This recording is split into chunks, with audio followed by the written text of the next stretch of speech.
All right. So, what is a generator and how do you get to the finite elements of a matrix Lie group? So when I say matrix Lie group,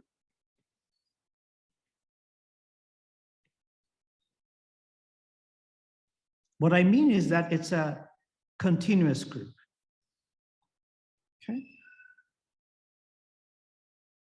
So that means that there are some parameters which are not discrete parameters, some continuous parameters. And if there are some continuous parameters, they take value in some space, some manifold. Okay. A manifold is something which locally looks like Rn. Okay. So the parameter space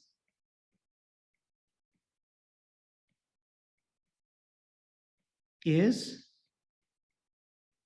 locally Rn. Okay? Yeah, makes sense. Right. So the idea is, so there is some identity element, right?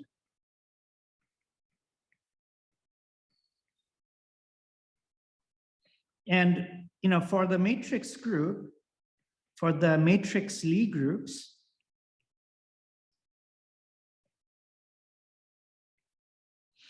the identity element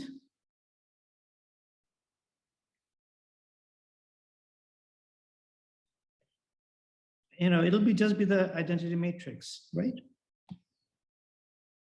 Will be 1, the identity matrix, because for us, for the matrix Lie group, the matrix multiplication is the group multiplication, right? And the unique matrix which leaves all the elements the same under multiplication is the identity matrix. So, right? So now, we want to say, what is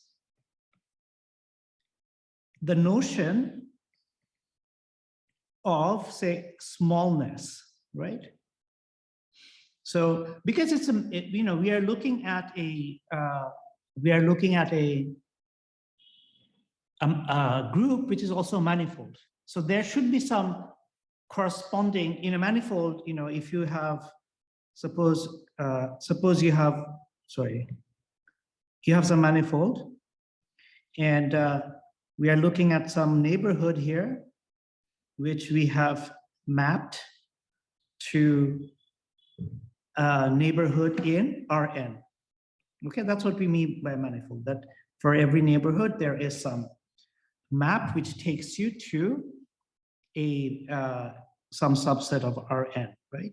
Suppose we're looking at the neighborhood of what we are calling the identity, right? Or maybe it's better to call it right? So this maps to, say, this point over here, and there is a notion of like a very infinitesimal neighborhood here, right? Because we're dealing with a manifold. So now I can ask, what do the elements in this little neighborhood look like? Okay, so those elements will be the identity matrix plus, if the dimension of the manifold is, say, D, if the dimension of the group, say, we have the dimension of the group is, say, D, and then there are, D independent parameters we can choose, right? And so this means that we are choosing them in such that, it's very, these are small parameters. Okay. So Saif, do you agree that this would be the form of a group element, which is in the infinitesimal local neighborhood of the identity operator or identity matrix? Yeah, I could see that. Right. And of course, we're using Einstein summation convention. Sir, I had a question here. Yeah. So this is a group in terms of matrix multiplication, right? Yeah. So we are incorporating the notion of addition here. Yes, because it's a matrix, right? I'm just doing matrix addition, matrix expansion. Oh, okay. G is a matrix, so yeah, this is all the things that we take granted for matrices are there. I do have I one get it. question, Yeah, which is that, so is in some sense the xi the possible directions of this manifold, like we're adding a little bit in every direction? exactly. The alpha i's will determine which direction we're moving in. Okay. So that's exactly, so xi's, what they do is that they tell you what directions there are, orthogonal directions there are in the neighborhood of 1. Right? This is x1, this is x2. Right? Is that clear? Yes. Yeah. So these xi's, which tell you, they're essentially the directions, if you do some differential geometry, they are called tangent vectors. And they are what we are calling the generators. So you can take this as the definition of the generators.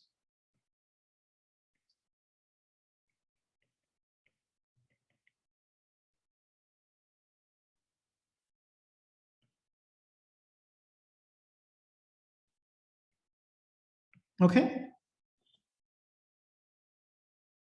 Yeah, I'm So moving so far. Okay, good. All right. So now, the generators that you write down will depend on what represent, how you're parameterizing your group, right? So depending on, so for example, in 3 dimensions, we can parameterize rotations in many different ways. There's a very famous parameterization called the Euler parameterization. I haven't really gone into those. Usually they're taught in classical mechanics and places like that. So depending on the parameterization, the form of the generator will be different. Here we are not really going to deal with those subtleties. But now, if I ask you the question, or if you ask the question, okay, so this generator is, suppose we take x1, and what is x1? X1 is a vector which is tangent to this point, right? So if I look at it from the side, our manifold is, our group is some manifold, and this point is, say, 1, and the generator is giving me a direction that is tangent to that point. So I'm just looking at this from the side. Now, I can ask the question, what if I keep moving in that direction little by little? Right? Here, we have moved by a small amount in this general direction. Okay, so we can say, what if we keep moving in that direction by that small amount, and we keep on moving many times, so that we are far away from the identity.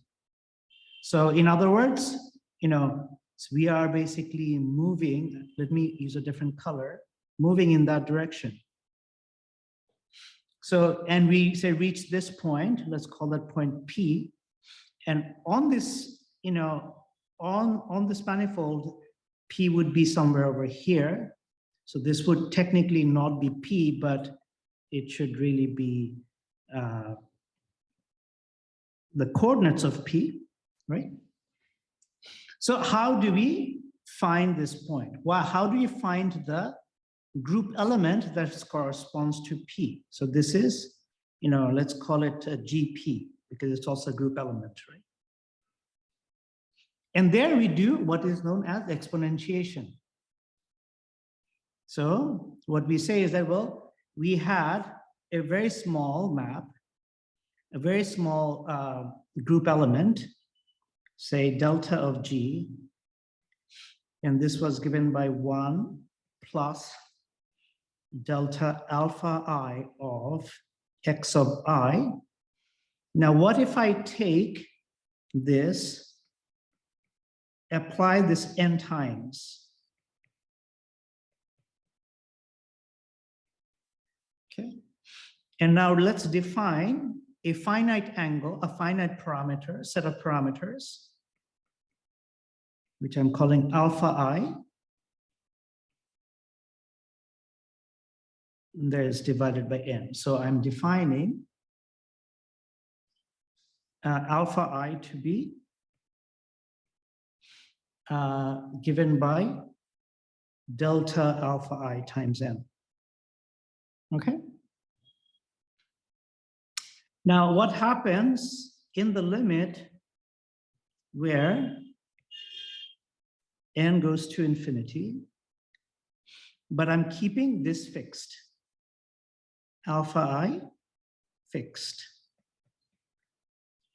Okay. So we have 1 plus alpha I n x of I.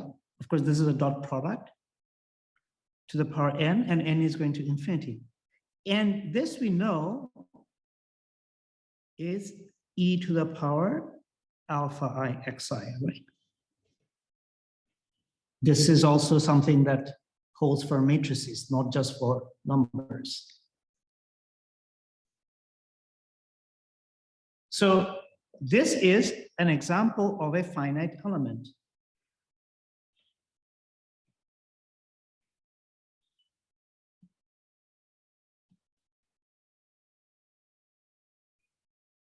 And the geometrical interpretation of this is that we have gone some finite distance from our identity over here. So this it represents G of alpha.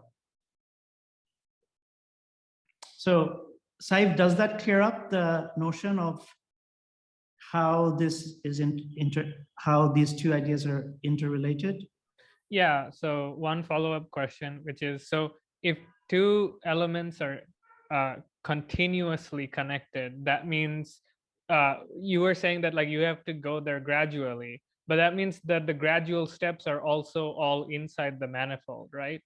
Exactly. Like with the parity matrix, the reason it's not continuously connected is because the in-between steps wouldn't be on the manifold. Exactly, exactly. For parity, what happens is that, so you have, say this is SON, this is SON, and this is the identity element, and this is